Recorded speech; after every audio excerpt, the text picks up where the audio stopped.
Dos 12 filmes dos X-Men dentro da Fox, 5 são derivados da equipe principal. Wolverine tem 3 filmes solo e o Deadpool tem outros 2 que completam esses 5 filmes que mudaram a indústria do entretenimento. Mas como assim que esses filmes conseguiram transformar tanta coisa? É exatamente isso que a gente vai mostrar durante o nosso segundo episódio do especial dos X-Men nos cinemas. O Wolverine com o Logan conseguiu mostrar que o gênero podia atingir temas e um público um pouco mais adultos. E o Deadpool, com um orçamento muito mais baixo, conseguiu mostrar que tinha chegado o momento das paródias sobre os super-heróis e levou o herói para um patamar que ele nunca tinha atingido antes. Hey. Zip it, Sinead.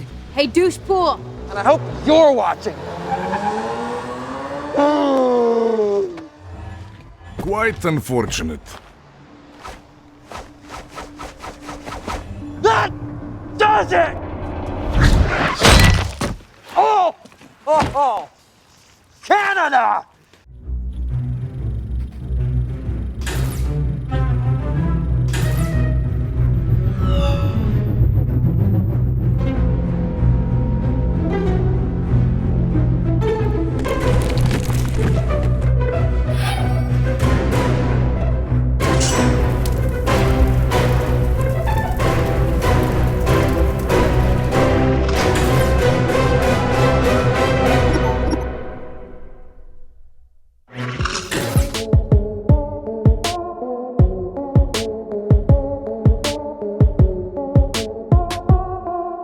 Nesses últimos 20 anos, a gente teve inúmeros filmes dos X-Men, inúmeros filmes de super-herói. Mas se a gente parar pra pensar, 2 dos grandes acertos da Fox foram Logan e Deadpool. O primeiro mostrou que o gênero podia trazer temas mais adultos e um filme que discutisse melhor sobre o futuro e a trajetória de cada personagem. Já o Deadpool era algo completamente diferente. Meio que o desgaste do gênero no cinema e na indústria mostrou que era a hora de uma paródia sobre os super-heróis. Oh, hello. I know, right? Whose balls did I have to fondle to get my very own movie? I can't tell you, but it does rhyme with Wolverine. And let me tell you, he's got a nice pair of smooth criminals down under. Anyway, I got places to be, a face to fix, and bad guys to kill. O sucesso de Deadpool se deve muito à internet. Tudo que a gente está vendo aqui em volta da gente em Hollywood foi transformado pelo Deadpool pelo jeito que ele conseguiu trabalhar a propaganda e o marketing e principalmente trabalhar com seus fãs. É bom lembrar que o filme surgiu depois de um vídeo vazado na internet. Bitch! Excuse, por favor. Ow, ow, ow, ow. Damn! I wish I was out. E a campanha do Ryan Reynolds junto com seus fãs fez com que o filme realmente tomasse vida. You may be wondering why I brought you here. At some point, we must all join forces to become a team. Now, how many of you have taken a human life?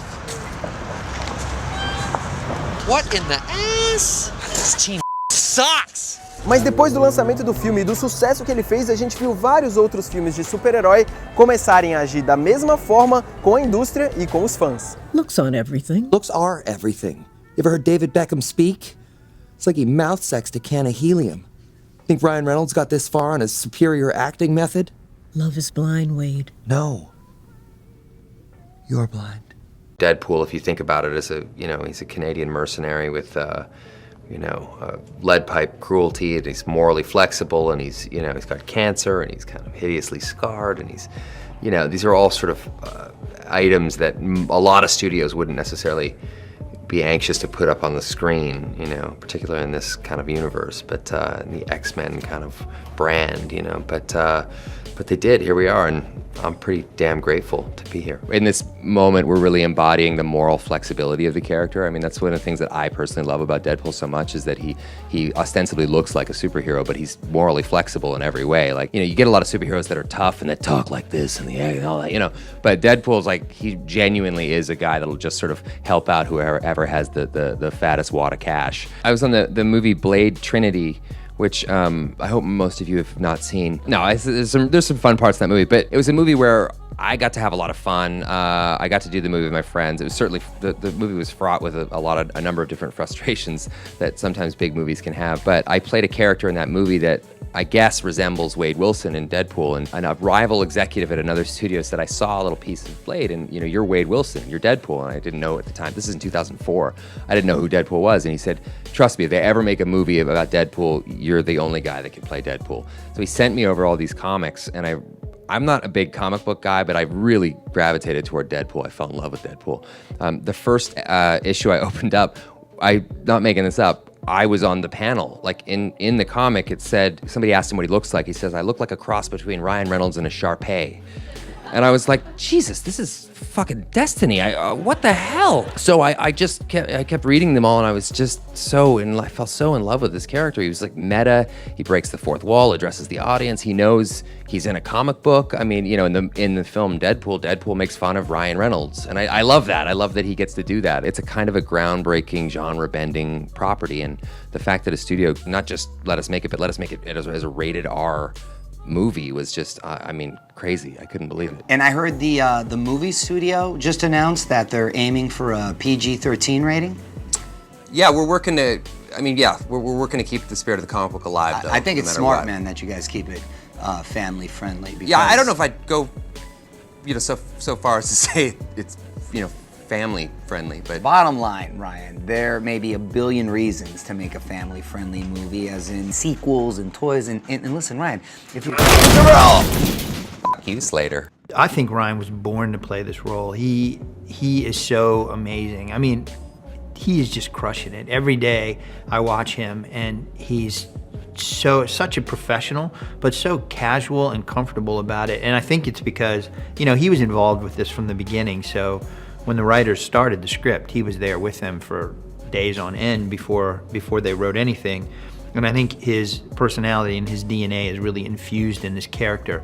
I think it was really close to the character to begin with, which is why he was so attracted to it to begin with. But then, since he was part of the origin of the script, it really became very much like him. But Ryan is so funny. He's got this, you know, boy next door, nice guy look about him, and he really is that guy. He's literally the nicest guy I've ever met. I'm gonna wait out here, okay? It's a big house. It's funny that I only ever see two of you. It's almost like the studio couldn't afford another X-Men. That was the most surreal moment where I saw this suit for the first time, and I'm not exaggerating or trying to be funny. I wept. I like cried because it was this 11-year journey, and I thought, wow, we're off to the races here. I mean, we really are onto something. If we're starting the movie off on this footing, this is going to be really special. So that was pretty surreal. The mask was extremely crucial for us. We started sculpting the mask even before we were awarded the project. It was that important to me to get that right, because that's everything. And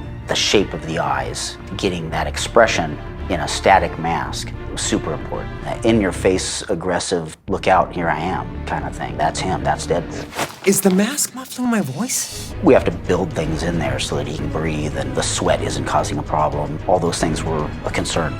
This is one of the Deadpool masks, completely finished out. We created it so that the eye pieces can come out separately. There's a release mechanism button in the back. Push it, pull the eyes. And we have different types of eyes for specific stunts that you can see better through, get more air, and you can exchange them on the fly.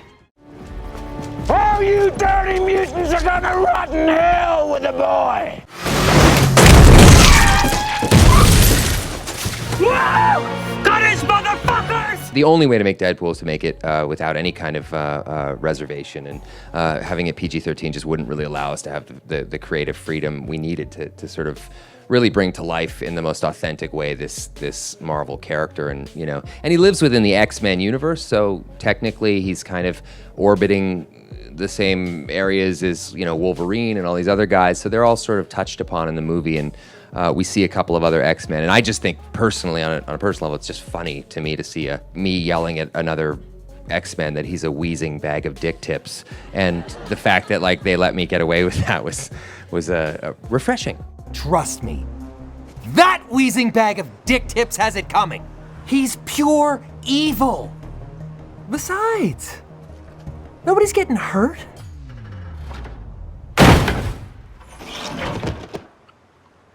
That guy was already up there when I got here. We've all had our hand in every little piece of it.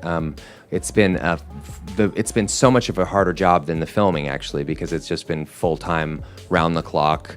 You know, I've never had a social media calendar that I have to adhere to, which has been just crazy. You know, just trying to get stuff out, content. We shot so many videos, so many viral videos. Some I write, some Fox writes, some Rhett and Paul write. So it's just been everybody's been all hands on deck. So, but it's been so much fun. I mean, everybody just loves it. You know, I think a lot of the feedback we've been getting is people sad that the movie's coming out because the viral videos are going to stop. But that's just simply not true. And remember, this is your world. You get to make and break the rules here. Sweet baby Jesus. Wish I could jump in there and roll around in all that cascading white powder. Yeah, just get high on all of life's splendor. God, I love cocaine. I think the fan reaction really helped. I think momentum was already there, that people had begun to recognize it, but I think the fans being overwhelmingly supportive of this take on the character, which is different than past takes on the character, I think it really helps them feel like they're making the right decision when they okay a film like this. Wait, is that you? Your striker finally figured out how to shut you up. You know, what's funny is I probably shouldn't be saying this, but which is why it's awesome. After the movie was just about to come out, Wolverine was just about to come out, we got a call from one of the executives of the studio. Said, "Where are you?" And I said, I'm up in Canada. He's like, "We need you to fly here right now." And I was like, "What's wrong? What's going on?" It's like, "We've tested the movie and people are very upset about the Deadpool, about everything we did to the Deadpool." And I was like, "You fucking did it! I told you!" And so we shot this little tag that happens at the very end after the credits where Deadpool's severed head is on the ground and I open my eyes and my mouth is now open and I go, shh. And it was just so dumb, but we did it anyway, I guess, to sort of make people think that there might be another Deadpool after that. Then it just rotted and died on the shelves of Fox forever. They never wanted to make a Deadpool movie after that, so. Hey, it's me. Don't scratch. Just cleaning up the timelines. Look, eventually, you're gonna hang up the claws, and it's gonna make a lot of people very sad. We occupy a space that no other comic book movie has or can. So it's pretty cool in that regard. You're still here. It's over. Go home. Oh, you're expecting a teaser for Deadpool 2. Well, we don't have that kind of money. Are you expecting Sam Jackson show up with an eye patch and a saucy little leather number? Go. Hoje em dia, é quase impossível você dissociar a imagem do Hugh Jackman do Wolverine. No começo ele foi muito criticado porque ele era um galã australiano fazendo o papel de um herói que era para ser carrancudo, mal-humorado e não necessariamente bonito. Mas aí, depois de vários filmes, a gente viu o Hugh Jackman fazer uma das suas histórias mais pessoais na carreira inteira dele, que foi Logan. Mas como que a Fox chegou até este filme? Como que ela conseguiu sair da receita pré-concebida pelos primeiros 3 filmes dos X-Men e pelos primeiros 2 filmes do Wolverine? A história da concepção de Logan vai muito além dos mutantes e do próprio estúdio. My name's Logan. I may be able to help you find some answers. Who am I? I know how special you are. I come with you. I'm coming for blood. Are you ready? No law. To do what you need to do? No code of conduct. Hunt him down. You wanna shoot me? Shoot me! What they did to me. What I am. It can't be undone. You're different now. They can hurt you. A lot of people have tried to kill me. And I'm still here. You have struggled long enough, Logan. Well, I mean, I think for me, the movie that was the most influential from the comic book genre is one that I produced, which is Logan. I just loved the way that Jim Mangold and Hugh Jackman, who was really a partner in the process of making that film, the way that they made a movie that was really a drama about people that happen to have superpowers, rather than a movie about, super powerful superheroes with a little bit of drama in it. Like, it was really squarely a drama, and it took the characters' dilemmas really seriously, and the emotions of that movie were really deep and true. You read these in your spare time? Oh yeah, Charles, we got ourselves an X-Men fan. You do know they're all bullshit, right? I mean, maybe a quarter of it happened, and not like this. In the real world, people die, and no self-promoting asshole in a fucking leotard Logan. can stop it. This is ice cream for bedwetters. Logan. Your nurse has been feeding you some grade 8 bullshit. I don't think Laura needs reminding of life's impermanence. The only thing that made us interested in kind of going around again was the idea of doing something very different. Not just different in storyline, but different in tone. We both wanted a movie that was a standalone movie, that wasn't necessarily intermingled with the history of X-Men movies, the timeline of X-Men movies, or characters that have been set up or gone or died or whatever. We wanted something to feel very different, very fresh, and ultimately something very human. I think both Hugh and I wanted to find a way to make a movie about these characters that was actually a dramatic film. Rather than being a multitude of different characters with different objectives and intentions and storylines, this is one overriding storyline, which I really responded to very, very strongly. In terms of narratives, we were actually taking more from the Craig Kyle X-23 series of comics than we were from Old Man Logan. The most powerful effect Mark Millar's Old Man Logan had on me was its setting and its look. The story involved a lot of characters we didn't even have the rights to, but also the story is very bleak, and I wanted to make a film with heart. I don't know what Charles put in your head, but I am not whatever it is you think I am, okay? I only met you like a week ago. You got your Rebecca, your Delilah, your blah, blah, blah, whatever. Everything you asked for, you've got it. And it is better this way. Because I suck at this. Bad shit happens to people I care about. You understand me? Then I'll be fine. Bottom line for me, I needed this film to be the definitive one about this character. I'm really proud of the films in the 17 years, but there'd been something gnawing inside of me that we hadn't fully cracked it. I just felt that, so I was like, there's no way on whatever date when I come to London and I'm talking about the movie that I'm gonna have a little bit of regret that I wish I pushed further, I wish we'd done something different. This movie represents what Jim and I set out to do, and I'm really proud of that. At the beginning of this movie, Logan is very lost. He is despondent. He's older. There's quite a few more grey hairs, but he's not well. He's sick. He's physically sick. And I would say spiritually, but emotionally, not in a great place. He's long past the stage in his life where he reacts to people's pleas and cries for help. He has come to the conclusion that generally when he helps, things end up worse off. You're coming upon a man who's getting poisoned from the inside out. His skeleton, made of adamantium, is leaching inside him, and he's suffering. So we're finding a character in extreme distress. He's not a hero anymore. He's a fucking mess. His body doesn't behave like it used to. His morality doesn't engage like it used to. He's just getting by. All of the elements that made Logan, Wolverine, are here in this movie. It's just that all the circumstances are different, and that's what makes this so interesting. The guy's struggling, really struggling. To go back and be the person you've been trying not to be in order to do the right thing, that's always an interesting notion for a character. He's always been in this role kind of grumpy, but not as grumpy as in this one. He's really grumpy.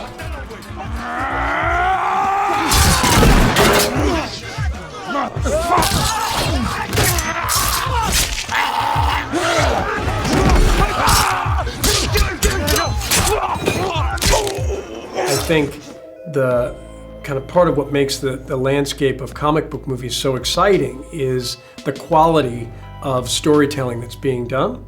Certainly on Logan, we felt that obligation, we felt that challenge, and part of the brilliance of Jim Mangold directing that film is knowing what he would do. He's such a singular storyteller and sensibility that we knew that he would do something extraordinary with the material. I think similarly what Ryan brought to Deadpool was equally groundbreaking. The reason if the movie works at all works because Hugh Jackman committed 1,000% to playing this role and to playing it without compromise, to playing him older, broken, angry, all the things that make him wholly unappealing, and somehow manages to find humanity underneath all of that, and to make him heroic at the same time. And that goes well beyond anything that was on the page.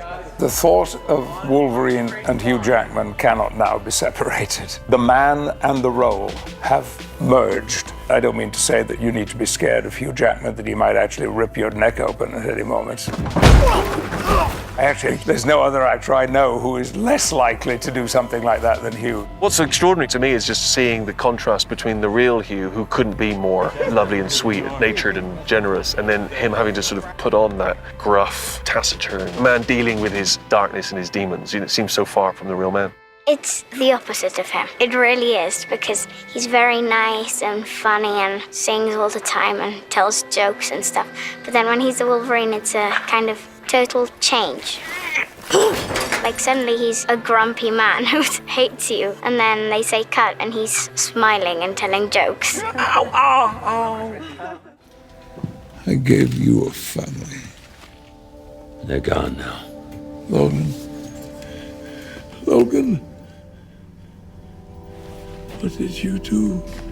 What probably a lot of people don't understand is when you have a great actor, writers and directors give all the exposition to the great actor because they don't make it sound like it. So in the X-Men universe, who talks about mutation? Patrick Stewart. Who talks about this character? It's always him.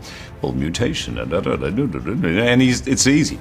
So finally to see him frustrated, vulnerable, mad, angry, confused, childlike, still teacher-like, all in one scene is just brilliant. Who are you?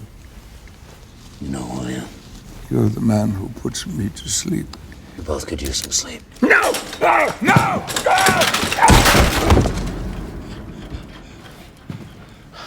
What are you doing to me? Charles. Come on,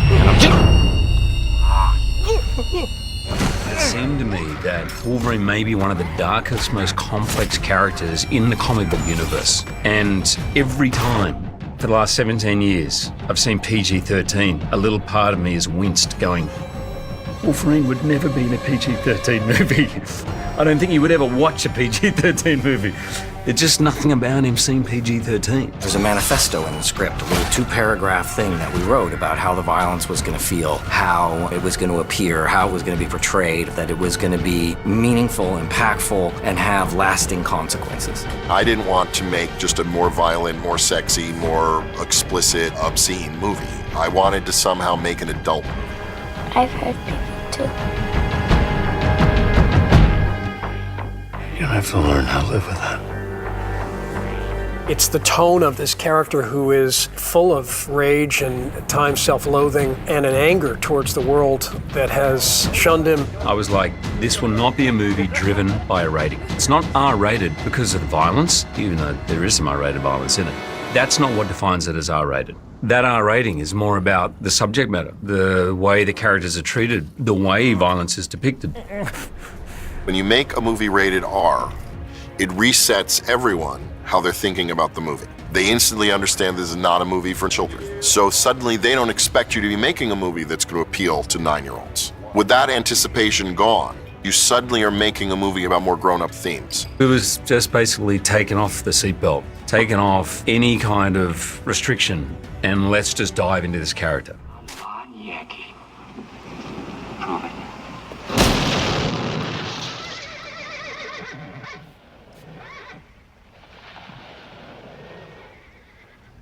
This is a very famous picture, Laura.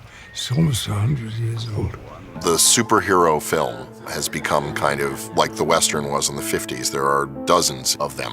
What Unforgiven did for the Western, with the lead character Clint Eastwood, there's so much fan following and history, and he kind of just turned it on its head a little bit. Now, Old Man Logan, having spoken to the writer, is absolutely inspired by Unforgiven. The Western was always a part of our conversations whenever we were talking about the Wolverine character. I think Wolverine's essentially a Western character. That's what he is at his essence. He is an outlaw. He is a character with a great moral code, at odds with the society in which he lives. I know you're still good inside. I know you want to help us. You don't know anything about me. I think the Western motif came really naturally to the film the second we reduced the scope of the movie to something more intimate. The Westerns that we all love and remember are rarely about the battle of X or Y or kind of the winning of a great territory. They're really about, will this farmer get to keep his land? Will this man hold on to his family? Will this dark family control this county? The questions are local, and yet they seem huge. I think in the early days of these movies, we were still transitioning from comic book movies being a sort of specific subset genre. They were not necessarily for everyone. They were still at the point where, not unlike animated movies, had a sort of niche.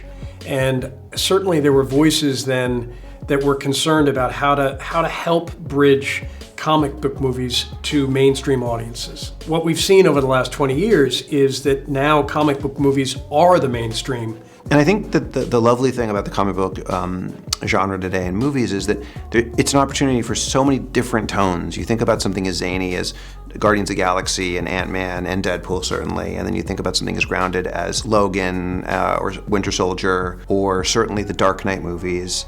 And those are much more serious films, and then there are films that are much more fun and fantastical and comical and everything sort of in between. And for me, the X-Men has always been a more dramatic franchise. We felt for the last 2 or 3 movies, being Deadpool and Logan and now Dark Phoenix, that the landscape was really wide open, that we could kind of do whatever you want within the story. And that allowed us to be more faithful without worrying that we were going to exclude too many potential audience members. Because obviously you make the movie for the fans who are comic book fans first, but you're also making the movie for fans who've come to the movies as moviegoers. And the landscape today is so much more embracing of all the dimensions of comic books. And I think crosses all age groups and all demographics in ways that makes it much easier to be both faithful, but I think truer to the spirit and to the essence of the comics. So my biggest job is to get really good actors together. And then sometimes managing is stepping back. What I'd love is for him to have a clean entrance into your shot. For Hugh and I and everyone else involved, we really worked hard to pretend we were not making a superhero movie. Maybe we weren't even pretending. We felt we were making a dramatic film that happened to feature these established, iconic characters. And I hope people walk away from the movies feeling like they watched a credible, moving, dramatic film made by artists who give a shit. Good, cut, moving on. Very nice, thank you. Cut! It seems to me the strength of Wolverine is more the humanity than his superpower. In exploring this character, I really wanted to get to the heart of who that human was. Putting superheroes into very real situations that we all can connect with, to me, is a way to suddenly reveal new aspects of these characters that we hadn't seen. There was a longing on our part to try to take a more classic approach, to do a more character-based story. What a disappointment you are. It was clearly going to be of a very different nature from the way the other films in the franchise have been seen before. It seems to be tapping into some sort of classic American storytelling. It feels both kind of old-fashioned and new and fresh at the same time. It's a movie about family. It's a movie about love. It's much more dramatic. It's much more real. It's entirely different than we've seen Logan. I am fucked up. I cannot get you there. I want the audience to feel everything. I want them to be outraged. I want them to laugh. I want them to yell. I want them to, by the end, feel like they've got to know fully and understand this human, this man called Logan. And cut. We got it.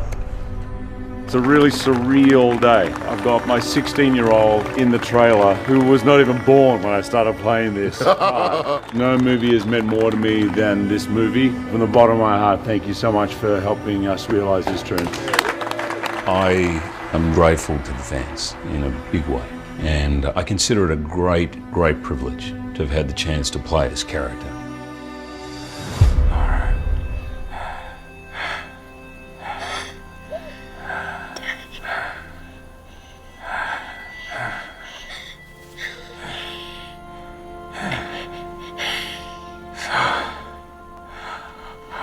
This is what it feels like.